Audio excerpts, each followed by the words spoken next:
before that, I did want to talk about the breaking news of the day, and that is the what looks like the apparent suicide of Jeffrey Epstein.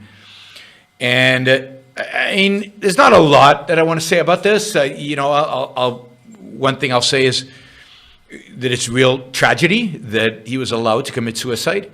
This is a man who's accused of such a degree of evil and over so many years that this should have made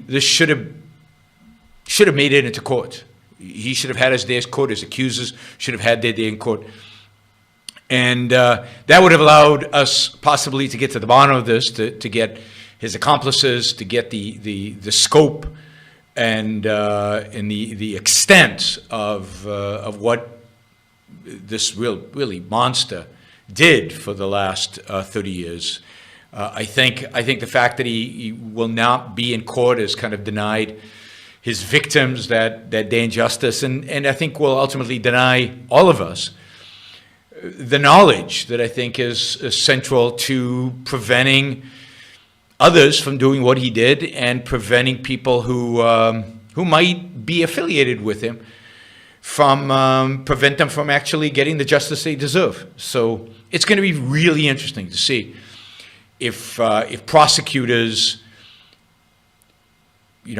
continue going after the different people involved here, whether it was the woman who procured girls for him, or whether it's his friends who participated in a lot of things, the very powerful, politically powerful, often wealthy individuals in his circle that participated in the rape, the sexual assault on girls, on underage girls, and whether those people are prosecuted. I mean, that's what is required now. That's what should be demanded now, and that's what's unlikely to happen.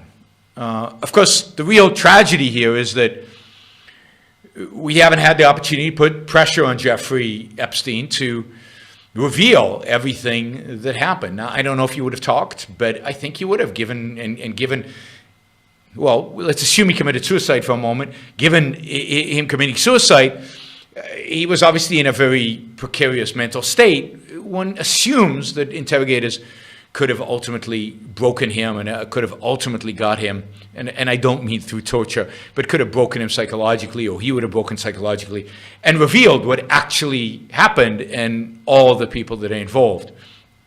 Now, so I would have liked to see him rot in jail for a very, very, very, very long time, for the rest of his life, basically. I'd like to see him having to spend the rest of his life in jail and die in jail of natural causes. I think this was too easy for him, and I think we didn't get the full justice that I think the victims deserve because of his suicide. And of course, again, we'll never know the full extent of what he did unless prosecutors continue and pursue this. Now, of course, the first response to all of this were the conspiracy theories. Now, I have to say, given the fact that just yesterday a bunch of documents was released by the courts revealing the kind of people that are being accused by Epstein's victims as having participated in the rape and assault, high-level political figures, primarily in the Democratic Party, wealthy people, powerful people. These are people who, these are people who have a lot of political power, a lot of political pull, people across the political spectrum. Primarily in this particular release of information, Democrats, but who knows what else? Who knows who else? And there's still many testimonies and Democrats and testimonies and documents yet to be released, and we will see how wide it is based on those documents, assuming that the civil cases continue, and hopefully they do, against the estate of Jeffrey Epstein. There's a lot of money there. So I assume they will continue to go after that money. And a day after that is released, naming a former governor, naming a very powerful former senator, naming very powerful politicians, very powerful Democratic politicians. That conspiracy, it's very convenient, one would say, that Jeffrey Epstein happens to commit suicide the next day. So this is obvious material for conspiracy theory, right? And it's tempting, and I'm tempted by the idea that probably both Democrats and Republicans wanted him dead. And is it possible that they killed him? By the way, he wasn't on suicide watch. He was released from suicide watch. And one of the questions is, why was he released from suicide watch when 2 weeks ago it was discovered that he had choke marks on his neck, and it wasn't clear if it was an assault or whether he had tried to commit suicide. So he was put on suicide watch, he was taken off of just very recently, and then he committed suicide. So, yeah, you can see why they would be, conspiracy theories. Why there would be the assumption that powerful people had him killed, had him murdered.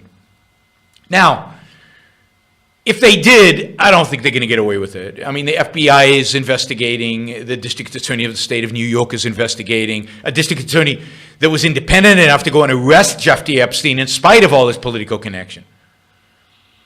If you believe that it was the Clintons who did it, which is the prevalent conspiracy theory, then a Trump Justice Department has any incentive to find that.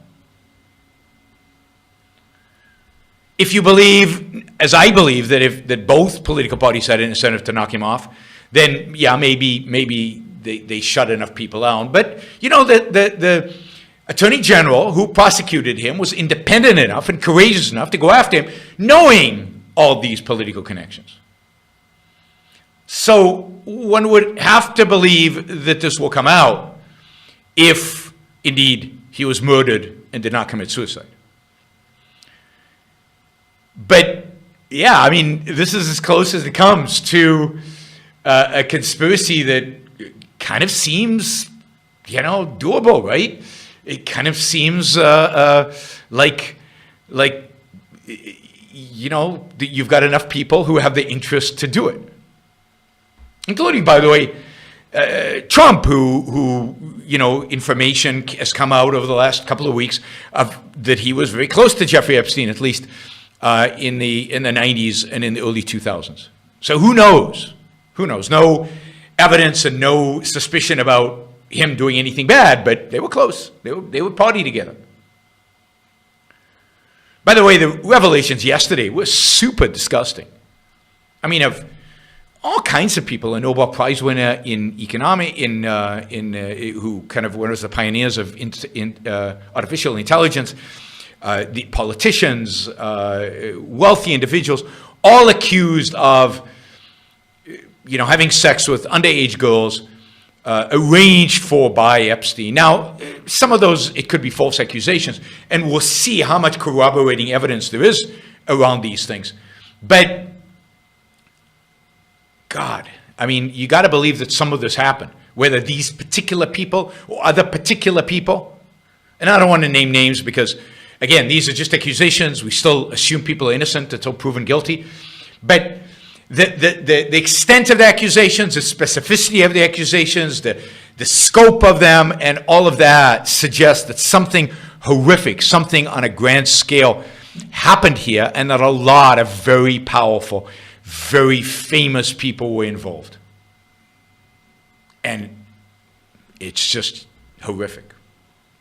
Now, I have to say this because I'm about facts, in spite of those of you who resent me for attacking Donald Trump.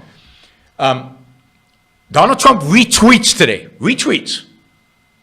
I don't know what time exactly, but retweets. Unless he has some evidence from the Justice Department, I doubt it, that there is a conspiracy here. Donald Trump retweets the following tweet. died of suicide on 24/7 suicide watch, question mark? Yeah, right. How does that happen? Jeffrey Epstein had information on Bill Clinton, and now he's dead. I see Trump body count trending, but we know who did this. Retweet if you're not surprised. So Donald Trump, let me remind you, the President of the United States, not Donald Trump, I don't know, the entrepreneur, the playboy, the cavorter with porn stars. Donald Trump, the President of the United States, with the presidential Twitter account, retweets a tweet basically accusing Bill Clinton or the Clintons of murdering Jeffrey Epstein. Now, it might turn out that they did. I doubt it, but it might turn out that they did. But he doesn't know that. And this idea of reinforcing conspiracy theories, by the way, his next tweet was going after fake news media. This is a president who retweets conspiracy theories unbased, unfounded on anything, and then complains about a media that is involved in fake news. All right, now remember, we should be surprised. This is the president who was at the lead of the birther conspiracy theory, the idea that Obama wasn't born in the United States, complete ludicrous, and yet he led this, and that didn't stop him being elected president of the United States. That, in and of itself, should have disqualified him from the presidency in the minds of voters, but it didn't, and now he's retweeting conspiracy theories about Bill Clinton or the Clinton Mafia, whatever you want to call it, murdering somebody in a jail cell run by the federal government, because it was the district attorney appointed by the Justice Department. I mean, really? Yeah. Stewart says that's the kind of thing we'd expect from Hoover Chavez. Yeah, it's the kind of thing you expect from authoritarians who encourage conspiracy theories around them. So, I mean, I just covered that, this evening. It's shocking. So this is a story we're going to watch. We're going to watch the investigation about how he died. Is the videotape mysteriously erased of the suicide? Is the tape being doctored? Is the NSA responsible? Is the Trump Justice Department, who, after all, were the ones holding Jeffrey Epstein? So it would have been much easier for somebody within the Trump Justice Department to do this. But you can imagine a whole host of different conspiracies about what happened. We will have to see what kind of evidence is produced. But just I'll leave you with, think about a president whose first response to something like this is to retweet a conspiracy theory about a former president murdering people. With no evidence. That's what conspiracy theories are based on, just speculation. Right? Pretty amazing the times we live in, both in terms of the extent of what the evil of what Jeffrey Epstein did, and the extent of that network, and the kind of president we have when dealing with such a thing. All right. What we need today, what I call the new intellectual, would be any man or woman who is willing to think. Meaning, any man or woman who knows that man's life must be guided by reason, by the intellect, not by feelings, wishes, whims, or mystic revelations. Any man or woman who values his life and who does not want to give in to today's cult of despair, cynicism, and impotence, and does not intend to give up the world to the dark ages and to the rule of the collectivist brute.